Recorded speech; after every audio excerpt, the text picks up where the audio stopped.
Hi, everybody, and welcome to NR 523 Assessment and Evaluation. I just wanted to take a few brief minutes to go through some things with the course that you may find helpful. If you have taken classes with Chamberlain before, this is probably old hat to you. However, sometimes we have students that are unfamiliar with this learning management system. So just in your course home area, you can see that we have all of these little hyperlinks here, and this is where you can find your course syllabus. There's also a course tour here. One area that you're going to find especially important is the course resources. And this is where you can go to find the different assignment guidelines as well as some more informational types of documents. So this basically gives you some information on the MSN program completion, practicum prep, and if we go further down, some of the APA resources, and then, of course, our course resources. We have past MSN announcements, the practicum handbook, and further on down here is where you will find all of the guidelines and the templates and so forth for each of the 3 assignments that will be due this session. So make sure that you click on each of these because this will open up a Word document that you can actually open and have a look. This one happens to be the test blueprint type of document.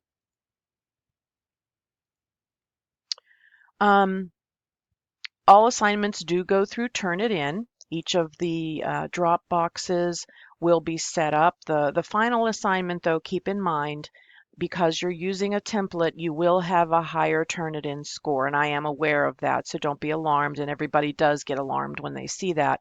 However, I am aware that the template is going to be flagged as similar phrases, statements, that sort of thing that Turnitin will highlight, but I know where there's an issue and where there's not. Um, in the grade book, I don't want to click on the grade book because it's a live grade book with actual student names. The weekly quizzes that you will have, they when you have completed them, you will not have access to the final score until the end of the week, which means Monday after the week has ended. If you take the week 2 quiz, for example, you have until midnight on Sunday night to finish taking that quiz.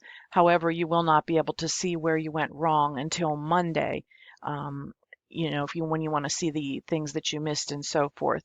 The other thing is that, yes, you can see exactly what questions you missed and the correct answers, but you will need to click on that in your grade book. You actually have to click on the grade, which will then open up a that quiz for you so that you can see where you missed questions and so forth. In each week, obviously, we know we have discussions. And yes, in this particular course, you are responsible for both discussion questions. I know this is one of the that still have 2 discussion questions in the course, but you do want to answer both questions. And in this week 1, it's the assessment, evaluation, and grading, as well as the level of outcomes. And you can see that each of these, will tell you that it is a graded item. This is not graded, however, it is required. Those are the intros that we do in week 1. For each discussion question, the main post is due in both discussions by Wednesday at 11:59 p.m. Mountain Time. And then you do need to respond at least twice in each discussion on separate days during the week. The one thing that I wanted to pull up is the grading rubric for the discussion questions. And again, the discussion question rubric can be found in course resources where I had showed you all of the different course documents. So just as a quick overview of the discussion grading that you will find in this course, each of the two discussion questions that we have each week, with the exception of week 8, we only have one that week. They are worth 25 points each. Um, you need to post at least twice in each graded thread. The first post, of course, would be your main post. The second post would be a response to a peer, to myself, and then to get full points for this criterion, because I'm going to scroll down here real quick and just show you. Um,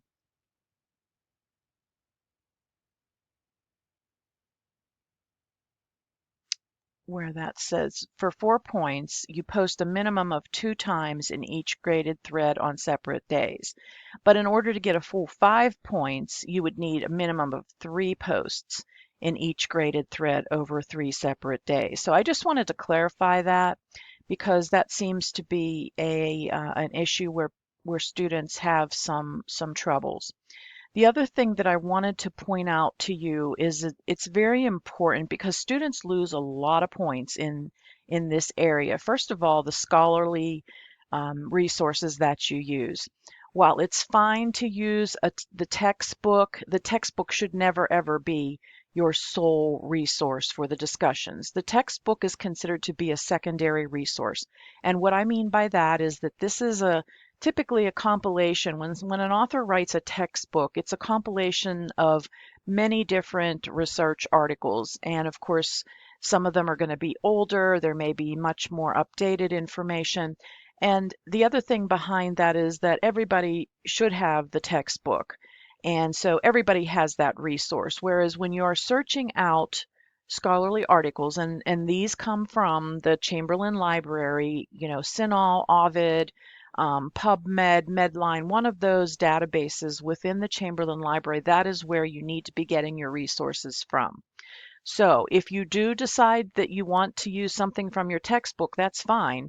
However, you are going to need to go out and find a scholarly source in addition to that. The other thing that people tend to use a lot is the lessons each week. And really, those should not be used as a resource. While it's fine to cite that again, if you are going to cite that as one of your resources, you still need to have a scholarly journal article in addition to that. And if you use both the lesson and your textbook, then you're going to need a third. So my advice to you is to forget the textbook, other than, of course, doing the reading assignments as far as your discussion posts, because we really want to see you getting out there and using the library the way that it's intended to bring forth the most pertinent and newest scholarly information that you can find. And obviously, we want that to be within a 5-year time frame. So when you are citing references, make sure they're no greater than 5 years. The other piece of information where students typically miss a lot of points is not including any type of personal experience from within your professional world, or even, it could be outside of, professional experience. It could actually be something that you experienced while you were in nursing school, or perhaps you are a clinical instructor somewhere in a school of nursing and you came across this issue and this is what you did. And, so it's really important for you to include personal experiences in your main post, especially, but you can also thread that through the other follow-up posts that you do. And finally, the other thing that I wanted to bring up is the summary. Now, I know that it says here under the performance or the interactive dialogue that you're summarizing what was learned from the lesson, the readings, and the other student posts for the weeks, but this does not mean that you have to have a separate summary type of post. You can include this information within one of your other posts, to appear, whatever the case may be. And I've noticed that a lot of students think that when they see this, this means that they need to do a complete summary that, of the concepts that were learned that week and, post that as a separate post altogether. And that's fine if you want to do it that way, but just also know that it's absolutely fine that you can do this within one of your follow-up posts to peers or to myself within the discussion threads. And then, of course, you will be held accountable to the grammar, APA, and that sort of thing. So at the master's level of education, always we want to model those types of things. And especially if you will be teaching, um, whether it's an online class at some point someday, or you are preparing a lesson or a PowerPoint or something for a didactic course that you will be teaching, you absolutely want it to look professional. And so that is why we look at that sort of thing here in the discussion. So please be sure that your grammar, punctuation, capitalization, spelling, all of that is, of scholarly quality, because that's such an important piece of the graduate level of education. So, in closing, I just wanted to say that I wanted to welcome you all to NR 523, and please don't hesitate to reach out to myself or to your faculty whenever you have questions, concerns. That's why we're here. We're here to help. So, the other thing too that I should probably mention is that when you are going to be late for an assignment, please be proactive. It's important um, that we communicate together, because you would expect the same of your employees or your students, that if there was an issue that someone would reach out to you proactively if something was going to be late. Unfortunately, we can't really do that in the discussion, so this more applies to the assignments. So if, we all know that life happens, and it happens quickly. And there is always, we are willing to help when things come up in an emergent type of situation.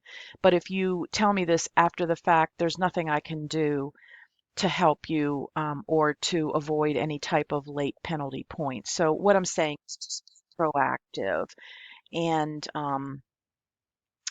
just communicate with us. And any questions at all, please reach out. And again, welcome to NR 523. I look forward to working with you over the next 8 weeks.